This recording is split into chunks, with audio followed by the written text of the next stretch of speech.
Hello दोस्तों, आज मैं आपको व्यंजन के भेद पढ़ाऊंगी।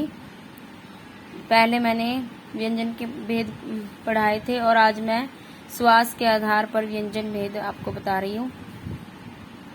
श्वास के आधार पर यानी कि जब हम श्वास के द्वारा व्यंजनों को बोलते हैं तो उसके कितने भेद होते हैं।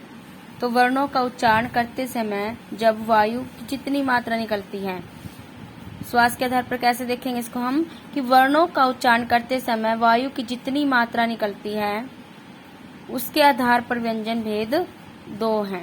इसके आधार पर कितने हैं व्यंजन के 2 भेद हैं कि जब हम वर्णों का उच्चारण करते हैं तो वायु की कितनी मात्रा निकलती है हमारे श्वास से, तो उसी आधार पर यह बताया गया है कि श्वास के आधार पर व्यंजन के 2 भेद हैं। कौन कौन से? अल्प प्राण और महाप्राण। और ये हर बार परीक्षा में आते हैं, चाहे एसटेट की परीक्षा हो, चाहे आपकी सीटेट की हो, या कोई भी एग्जाम आप दे रहे हो गवर्नमेंट या प्राइवेट, उसमें ये पूछे ही जाते हैं अल्प प्राण और महाप्राण। और इसमें बच्चे कंफ्यूज हो जाते हैं। तो आइए सीखें इजी तरीके से और ध्यान दें। अल्प प्राण किसे बोलेंगे? प्रत्येक वर्ग का पहला, तीसरा, पांचवा वर्ण।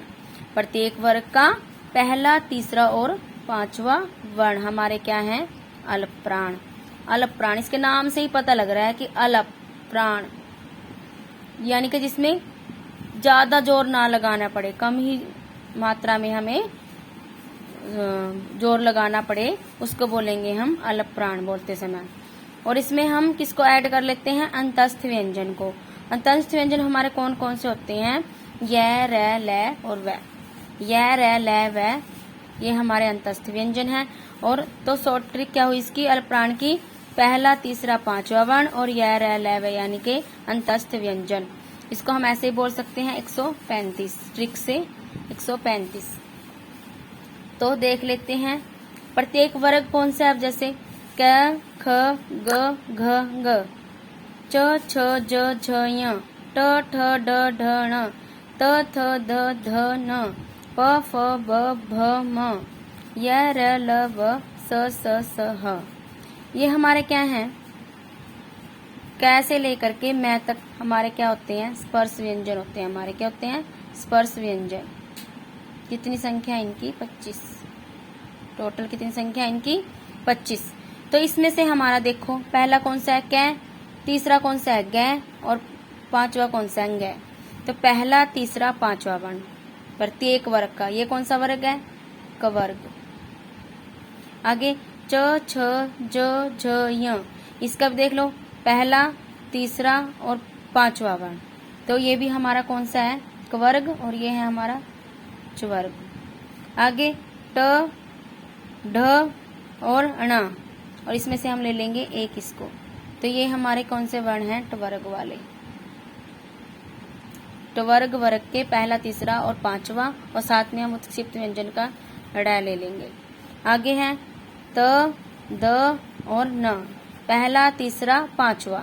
आगे है प, ब, म, पहला, तीसरा, पांचवा और हमारे अंतस्थ व्यंजन। और हमारे अंतस्थ व्यंजन इसमें आ जाएंगे। आशा करती हूँ आपको समझ में आ रहा होगा। तो ये तो हमारे क्या हुए? अल्प प्राण व्यंजन। तो इसको हम शॉर्ट ट्रिक में कैसे देखेंगे कि इन वर्णों के उच्चारण में वायु अल्प मात्रा में बाहर निकलती है। अल्प मात्रा में स्वतंत्रियों से बाहर निकलती है वायु इन वर्णों के उच्चारण में। किसमें? अल्प प्राण में। तो ट्रिक क्या थी? पहला, तीसरा, पांचवा वर्ण और य, र, ल, व। इसको मैथ की ट्रिक से याद कर सकते हैं 135। जैसे भी आपको इजी लगे ऐसे याद कर लीजिए। महाप्राण में क्या आ जाएंगे हमारे? इन वर्णों के उच्चारण में वायु अपेक्षाकृत अधिक मात्रा में निकलती है।